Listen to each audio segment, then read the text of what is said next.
ઓમ ગણેશ. ચાલો સત્સંગ કરીએમાં એકવાર પુનઃ આપ સૌનું હું સ્વાગત કરું છું. અને જે રીતે આપણે રક્ષાબંધનની કથા વિશેનું મહાત્મ્ય બધા જાણીએ છીએ, પણ હું તમને આજે ઘણી બધી વસ્તુ કથાના અંતર્ગત જે આવે છે સંક્ષિપ્તમાં સત્સંગના સ્વરૂપે શ્રવણ કરાવીશ. જો તમને આ વિષય વિડીયો પસંદ આવે તો લાઇક કરજો, શેર કરજો. ચેનલ પર નવા હોય તો સબસ્ક્રાઇબ કરીને ઘંટીનું ચિહ્ન દબાવજો. તો ચાલો સત્સંગ શરૂ કરીએ. હવે સત્સંગ શું છે? તો આમ તો ચાતુર્માસની જે શરૂઆત થાય છે ત્યાંથી જ કથાની શરૂઆત થાય છે. એવી રીતે કે જ્યારે બલિરાજા 100 અશ્વમેઘ યજ્ઞ કરી અને ઇન્દ્ર આદિ દેવતાઓનું બધું છીનવી લે છે, બધું જ વિનાશ શબ્દ તો કદાચ ના વપરાય, પણ બધું લઈ લે છે, વિજય પ્રાપ્ત કરે છે એક પ્રકારે આપણે કહીએ તો. અને એ જ્યારે વિજય પ્રાપ્ત કરે છે ત્યારે ઇન્દ્ર આદિ દેવતા શું કરે છે? ભગવાન વિષ્ણુનું અનુષ્ઠાન કરે છે, નારાયણની ઉપાસના કરે છે, અને પછી ભગવાન વિષ્ણુ પ્રસન્ન થાય છે. અને ઇન્દ્રએ પછી બધું જ વૃત્તાંત જે છે એ ભગવાન નારાયણને શ્રવણ કરાવ્યું. અને પછી નારાયણે કીધું કે તમે ચિંતા નહીં કરતા. એટલે ભગવાન વિષ્ણુએ લીલા કરી, વામન સ્વરૂપ ધારણ કર્યું, ને એ વામન સ્વરૂપ બ્રાહ્મણનું સ્વરૂપ હતું. અને જે સમયે એ બધા યજ્ઞ કરે છે, યજ્ઞ કરતા હોય છે બલિરાજા, એ સમયે જે બ્રાહ્મણ સ્વરૂપમાં કે બ્રાહ્મણ વેશમાં વામન સ્વરૂપમાં ભગવાન ત્યાં ભિક્ષા માગવા માટે જાય છે. અને નિયમ છે કે જ્યારે સાધુ સંત બ્રાહ્મણ ભિક્ષા માગવા માટે આવે ત્યારે એમને ફૂલ નહીં ને ફૂલની પાંખડી ભિક્ષામાં, ભીખ નહીં પણ ભિક્ષામાં આપવું જોઈએ, એવું આપણી પરંપરા કહે છે. એટલે બલિરાજાને પણ એ વખત મનમાં એ જ થયું કે હવે આ આવ્યા છે બ્રહ્મદેવતા, તો એમને ભિક્ષા તો આપવી જ પડે, અને એ જે માગે આપવું પડે, કારણ કે બલિરાજા સુખી સંપન્ન હતા એટલા માટે. એટલે પછી બલિરાજા પાસેથી ભગવાને બધું જ લઈ લીધું, બધું એટલે રાજપાટ બધું જ લઈ લીધું. અને જ્યારે છેલ્લું ચોથું ડગલું જે આવે છે ભરવાનું, એ સમયમાં બલિરાજાના માથા ઉપર ભગવાને વિરાટ સ્વરૂપ, વામન સ્વરૂપ પણ વિરાટ સ્વરૂપ લઈ અને પગ મૂક્યો. અને જેવો પગ મૂકે છે બલિરાજા રસાતલમાં જાય છે. હવે રસાતલમાં ગતો રહ્યો. પછી રસાતલમાં ગયા પછી એણે પાછી ફરી ભગવાન વિષ્ણુની ભક્તિ કરી, ભગવાનને પ્રસન્ન કર્યા, ભગવાન પ્રસન્ન થયા. હવે ભગવાન પ્રસન્ન થયા એટલે પછી વરદાન તો આપવું જ પડે, કારણ કે જે રીતે ભિક્ષા માગવા માટે બ્રાહ્મણનો વેશ લઈને વામન સ્વરૂપે ત્યાં ગયા, બલિરાજાએ બધું જ આપ્યું. એ જ બલિરાજા પછી પોતાના બળ ને ભક્તિના પ્રભાવથી ભગવાનની ઉપાસના કરે છે. અને પછી ભગવાન પાસે વરદાન માગે છે કે તમે મને અહીંયા તો મોકલ્યો, પણ તમારે મારી સામે રાત અને દિવસ 4 મહિના સુધી રહેવું પડશે. એટલે ભગવાને કીધું કે કંઈ વાંધો નહીં, વરદાન હું આપું છું.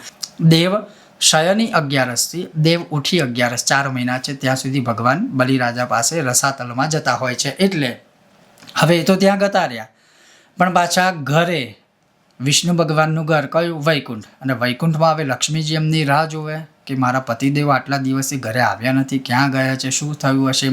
એટલે નારદ મુનિ પાછું એમનો જે રોલ છે મુખ્ય, દરેક ભક્તિ માર્ગમાં નારદ મુનિના કારણે જ આપણને બધું પ્રાપ્ત થયેલું છે. તો નારદ મુનિ પાછા ત્યાં વૈકુંઠમાં ગયા. વૈકુંઠમાં જઈને મહાલક્ષ્મીજીને બધું બતાવ્યું કે આવું આવું બધું ઘટિત થઈ ગયું છે. સાથે નારદ મુનિએ જ લક્ષ્મીજીને ઉપાય બતાવ્યો કે તમે એક કામ કરજો, એક જ માત્ર ઉપાય છે ત્યાંથી ભગવાનને બંદરમાંથી મુક્ત કરીને અહીંયા લાવવાનો, કે તમે બલિરાજાને બહેન બનીને, એટલે કે ભગીની બની બલિરાજાને રક્ષાસૂત્ર બાંધો. અને જેવું તમે રક્ષાસૂત્ર બાંધશો એટલે એ તમને કંઈક ના કંઈક આપશે. અને જ્યારે તમને એ આપે ત્યારે તમારે એમની પાસે વરદાન માગી અને નારાયણને મુક્ત કરીને વૈકુંઠમાં લાવવાના. એટલે એ જ રીતે મહાલક્ષ્મીજીએ કીધું, કર્યું, અને નારાયણને પછી ત્યાં વૈકુંઠમાં લાવ્યા. હવે એના પછી બીજું શું છે? તો આ વસ્તુ લખેલું છે.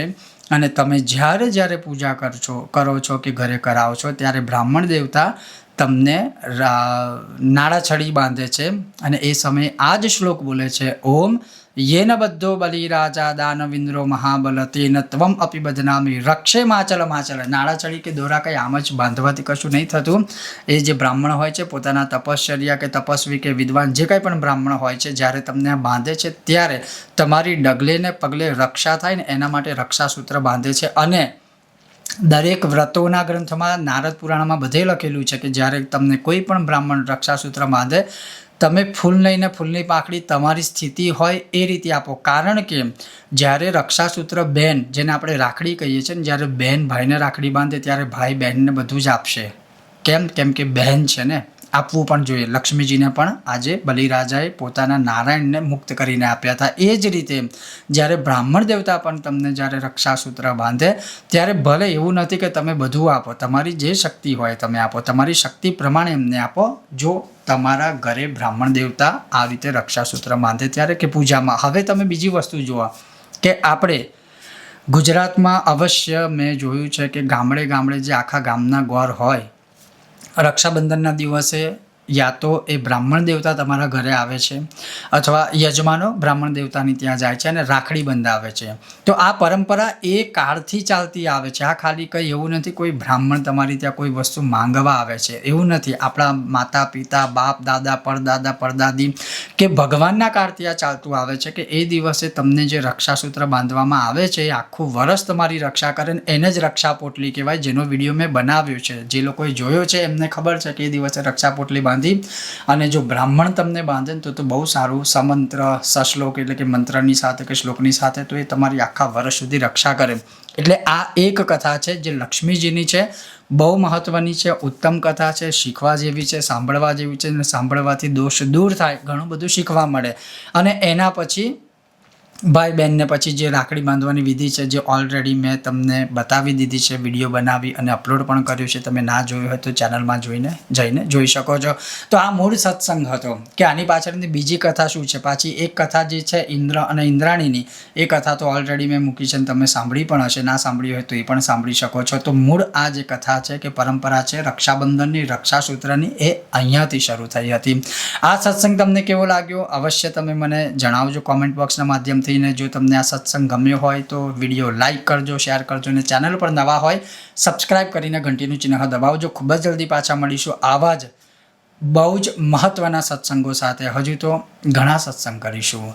ઓમ ગણેશ, હર હર મહાદેવ. અને તમને બધાને મારા તરફથી રક્ષાબંધનની અથવા તો રક્ષાસૂત્ર બાંધવાની બહુ જ શુભકામનાઓ. ઓમ ગણેશ, હર હર મહાદેવ.